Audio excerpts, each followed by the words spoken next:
Big breaking అందుతుంది. Delhi liquor స్కామ్‌లో arrest అయిన కవితకి తిహార్ జైలుకి వెళ్ళబోతోంది. ఏప్రిల్ 9 వరకు రిమాండ్ విధించింది కోర్టు. దీనికి సంబంధించి మనతో పాటు విశ్లేషణలో పాల్గొంటున్నారు డీవీఎస్ గారు. సార్‌తో మాట్లాడదాం. నమస్కారం డీవీఎస్ గారు. నమస్తే. సార్, ఢిల్లీ లిక్కర్ స్కామ్‌లో ఒక పరిణామం సంభవించింది ఈరోజు. ఎవరైతే కవితకి ఏప్రిల్ 9 వరకు రిమాండ్ విధిస్తూ కోర్టు తీర్పునిచ్చింది. నిజంగా అది అంటే నార్మల్‌గా ఈ విషయాన్ని ఎలా మనం చూడొచ్చండి? మాజీ ముఖ్యమంత్రి కె. చంద్రశేఖరరావు కుమార్తె కవిత 9వ తారీఖు దాకా మళ్ళీ బయటకు వచ్చే అవకాశం లేదు. ఇప్పుడు ఆల్రెడీ వారం రోజుల నుంచి ఆమె ఈడీ కస్టడీలో ఉన్నారు. ఈరోజు ఈడీ ప్రొడ్యూస్ చేసిందనమాట. ఈడీ ఇంకా 5 రోజులు కస్టడీ అడిగినట్లుగా ఉంది. ఆ ఈడీ కస్టడీకి ఇవ్వడానికి కోర్టు నిరాకరించి జ్యుడిషియల్ కస్టడీకి ఇచ్చింది. ఆ జ్యుడిషియల్ కస్టడీకి ఆమెను తిహార్ జైలుకి తరలించడం ఏదో జరుగుతుందన్నమాట. ఇప్పుడు ఈ వారం రోజుల ఈడీ కస్టడీలో డ్రిల్లింగ్ జరిగింది. ఏది ఆమెని ముఖాముఖి ప్రశ్నలు అడిగారు, మిగతా నిందితులతో కలిపి ప్రశ్నలు అడిగారు అనేది మనం మీడియాలో చూసాం. ఏది ఇంటరాగేషన్ కూడా చాలా తీవ్రంగా జరుగుతున్నటువంటి పరిస్థితుల్లో మరి కవిత దర్యాప్తుకు సహకరించలేదు. ఆమె ఇస్తున్నటువంటి సమాధానాల పట్ల ఈడీ సంతృప్తిగా లేదు కాబట్టి మరిన్ని రోజులు కస్టడీ అడిగిందా, దానికి కోర్టు నిరాకరించింది అనే దాంట్లో నిన్న కూడా ఆమెను అడిగిన ప్రశ్నల్లో ఆ శరణ్ గురించి మేనల్లుడు కవిత మేనల్లుడు పాత్ర గురించి కొత్తగా ప్రశ్నించడం, దీనిలో అతను ఎంత మేరకు ఇన్వాల్వ్ అయ్యాడు, అసలు ఈ డబ్బు లావాదేవీలు ఏది ఇప్పుడు ఈ 100 కోట్లు అన్నారు కదా, ఇవి ఎవరి నుంచి ఎవరికి వెళ్ళాయి, ఎప్పుడెప్పుడు వెళ్ళాయి, ఎలా వెళ్ళాయి, ఈ డబ్బుల లావాదేవీల గురించి. తర్వాత మరో అంశం ఏంటంటే కవిత భర్త అనిల్, కవిత పిఏ ఫోన్లు 3 ఫోన్లు కూడా అందులో డాటా మరి ఆమె ముందు పెట్టి వాటి గురించి కూడా ప్రశ్నించినట్టుగా మనం ఇవాళ మీడియాలో చూసాం. అసలు ఈ ఫోన్లదే ఇక్కడ పెద్ద గోల. ఇది ఢిల్లీ లిక్కర్ స్కామ్లో 170 పైగా ఫోన్లు ధ్వంసం అయినట్టు. ఇప్పటికీ ఇప్పుడు మన గత 6 నెలలుగా జైల్లో ఉన్నటువంటి మనీష్ సిసోడియా ఢిల్లీ డిప్యూటీ సీఎం, ఆయన కూడా 2-3 ఫోన్లు ఆయన ధ్వంసం చేశానని ఆయనే ఒప్పుకున్నట్టుగా కూడా మనం చూసాం.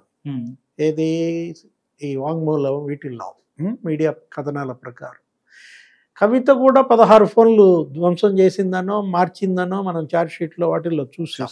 ఏది ఆమె గతంలో విచారణకి వెళ్ళినప్పుడు కూడా ఒక ట్రేలో ఫోన్లు పెట్టుకుని వెళ్ళింది, ఇవి తన ఫోన్లు అంటూ అందరికి మీడియా కూడా ఇలా చూపించింది కవర్లో. ఇప్పుడు నిన్న కూడా ఈడీ ఇంట్లో జరిగిన సోదాల్లో ఏది ఆ కేటీఆర్ అబ్జెక్ట్ చేసినప్పుడు అప్పుడు కూడా ఒక 5 ఫోన్లో ఏమో స్వాధీనం చేసుకున్నారని కూడా మనం చూసాం.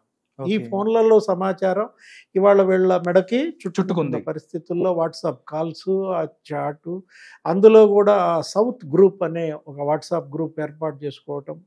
ఇప్పుడు వీళ్ళల్లో ఈ 16 మందినో ఏం అరెస్ట్ చేశారు ఇప్పటి వరకు. వీళ్ళందరినీ కూడా చూసినట్లయితే ఇప్పుడు సమీర్ మహేంద్ర ఆ మద్యం వ్యాపారితో కవిత రిలేషన్స్, చాటింగ్, ఫోన్స్, వీటన్నిటి గురించి కూడా నిన్న మనం మాట్లాడిన ఆ ప్రశ్నల్లో మనం చూసాం. మీడియాలో కథనాలన్నీ కూడా ఈ విధంగా ఉన్నప్పుడు మాగుంట శ్రీనివాసులు రెడ్డి, మాగుంట రాఘవరెడ్డి, శరత్ చంద్రారెడ్డి, ఈ సౌత్ గ్రూప్ ఇదంతా కూడా వీళ్ళంతా అప్రూవర్లుగా మారడం ఏంటి, వాళ్ళు కవిత పాత్ర గురించి వాళ్ళు ఇచ్చినటువంటి సాక్ష్యాలు కానీ ఆధారాలు కానీ ఇప్పుడు మన కల్వకుంట్ల చంద్రశేఖరరావు గారి కుమార్తె చుట్టూతానే ఇవాళ ఢిల్లీ మద్యం స్కామ్ తిరుగుతుంది. ఇప్పుడు నిన్న కేజ్రీవాల్ను కూడా అరెస్ట్ చేసినటువంటి పరిస్థితి. ఢిల్లీ సీఎం, దేశంలో ఒక ముఖ్యమంత్రి అరెస్ట్ కావడం అనేది ఇదే తొలిసారి అన్నమాట. ఇంతకుముందు ముఖ్యమంత్రులు అరెస్ట్ అయినా వాళ్ళు అరెస్ట్ కాబోతున్న సమాచారం ముందే తెలుసుకుని రాజీనామా చేసి వాళ్ళ ప్లేస్లో ఇంకొకళ్ళు కూర్చోబెట్టి సహకరించారు. ఆ సహకారం కూడా కేజ్రీవాల్ సిద్ధంగా లేకుండా ఇంకా నేను ముఖ్యమంత్రిగా కొనసాగుతూ జైలు నుంచే తను పాలిస్తానన్న ఒక రాంగ్ సిగ్నల్స్ పంపుతున్న పరిస్థితి. అంటే Delhi liquor scam lieutenant governor ఆయన సక్సేనా ఆయన సృష్టించినటువంటి ఆ ప్రకంపనలు ఇవాళ 3 రాష్ట్రాలు 3 అధికార పార్టీలు, ఏది వెలువెల్లాడిపోతుంది. ఢిల్లీ, తెలంగాణ, ఆంధ్రప్రదేశ్, ఆప్, బీఆర్ఎస్, వైసీపీ, ఇక్కడ ఉన్నటువంటి ఎంపీల యొక్క ఇన్వాల్వ్మెంటు, మంత్రులు, డిప్యూటీ సీఎంఏ జైలుకి వెళ్ళిన పరిస్థితి, సీఎంఏ జైలుకి వెళ్ళిన పరిస్థితి, బీజేపీ ప్రభుత్వం నరేంద్ర మోడీ అవినీతి కుంభకోణాల పట్ల నిర్దాక్షిణ్యంగా వ్యవహరిస్తున్నాడు. అవును. దట్టు ఆయనకు లొంగనటువంటి ప్రతిపక్షాలు, బీజేపీకి కొరుకుడు పడినటువంటి పార్టీల అంతు తేల్చడమే లక్ష్యంగా ముందుకు వెళ్తున్నట్టుగా కనపడుతోంది. ఏది ఈ అవినీతి కుంభకోణాల్లో చిక్కుకోవడం అది వీళ్ళ తప్పు. అవును.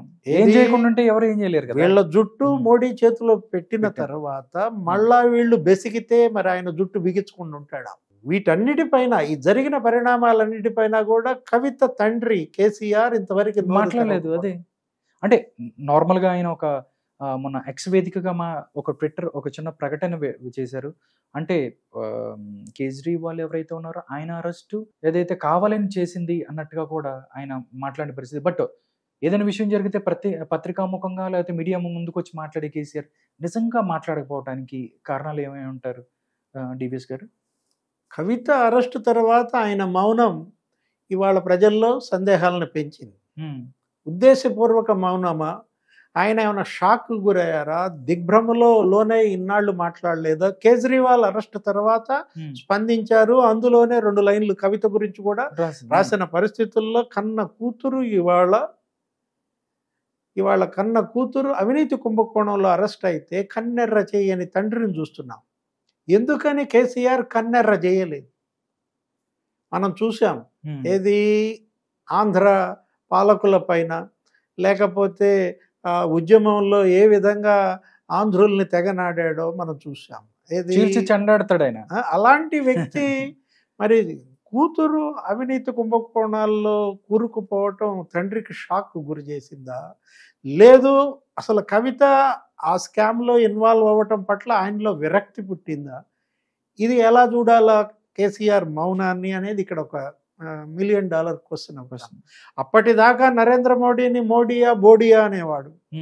ఏది మనం చూసాం. గతంలో 2 నాలుకల ధోరణితో వ్యవహరించారు. కొన్నాళ్ళు మోడీ మించిన అద్భుత ప్రధాని లేడని పొగిడిన దృష్టాంతాలు ఉన్నాయి. తర్వాత అదే మోడీ మరి చీల్చి చెండాడినా. ఇప్పుడు కూతురు అరెస్ట్ అయినప్పుడు ఎందుకని ఇంతవరకు కూడా కేంద్ర ప్రభుత్వాన్ని టార్గెట్ చేయలేదు? ఇప్పుడు కవిత అన్నారు ఏమని, ఇది రాజకీయ దురుద్దేశమనో లేకపోతే బీఆర్ఎస్ పై కక్ష సాధింపు చర్యలనో అన్నప్పటికీ కూడా ప్రజలు నమ్మే పరిస్థితి లేదంటే కారణం ఇదే అన్నమాట. ఏది మెడలోతు వీళ్ళు దిగబడిపోయారు. ఇప్పుడు కవిత, కేటీఆర్ ఇవాళ ఉద్యమంలో ప్రవేశించిన ఇక్కడ తెలంగాణ నిర్మాణంలో భాగస్వాములైన మంత్రులుగా లేకపోతే ఎంపీగా ఎమ్మెల్సీగా వీళ్ళు బాధ్యతలు నిర్వహించిన దేనికోసం? అమెరికాలో వీళ్ళు ఉద్యోగాలు చేసుకునే వాళ్ళు దీనికోసమే ఇక్కడికి వచ్చారా? తండ్రిని బలోపేతం చేయడం కోసం వచ్చారా? తండ్రిని బలహీనపరచడం కోసం వీళ్ళు అమెరికా నుంచి ఇక్కడికి వచ్చారా? ఆ రోజు కేసీఆర్ ఉద్యమంలో ఏం చెప్పాడు? నేను నా బీబీ తప్ప ఇక్కడ ఎవరు లేరు, నా పిల్లలు ఎక్కడో విదేశాల్లో ఉద్యోగాలు చేసుకుంటున్నారు, వాళ్ళకి అసలు ఇక్కడ ఆశే లేదు అన్నటువంటి పరిస్థితుల్లో వాళ్ళు ఇక్కడికి వచ్చారు, ఉద్యోగాలు మానుకుని వచ్చారు, ఇక్కడ భాగస్వాములు అయ్యారు, ఉద్యమాన్ని మరి పోరాటంలో వాళ్ళు కూడా పాల్గొన్న పరిస్థితి తెచ్చారు తెలంగాణ. ఈయన గాచి నక్కల పాలు చేశారా? వచ్చినటువంటి తెలంగాణ బంగారు తెలంగాణ, ప్రజల పాలిట బంగారు తెలంగాణ ఎందుకని చేయలేకపోయారు? 10 ఏళ్ల కేసీఆర్ పరిపాలనలో బంగారు తెలంగాణ కేవలం మీ కుటుంబానిక? తెలంగాణ ఆకాంక్ష అది ఆకాంక్షలో ఉన్న బలం. తెలంగాణ ఏర్పాటు అనేది ఇది ఒక వ్యక్తి ద్వారా వచ్చింది కాదు, ఒక పార్టీ ద్వారా వచ్చింది కాదు, ప్రబలమైన ఆకాంక్ష. దశాబ్దాలుగా ఇక్కడ ప్రజల్లో పేరుకుపోయినటువంటి ఆకాంక్ష అది ఉవ్వెత్తున ఎగసింది, ఈ రాష్ట్రాన్ని ఏర్పాటు చేసింది.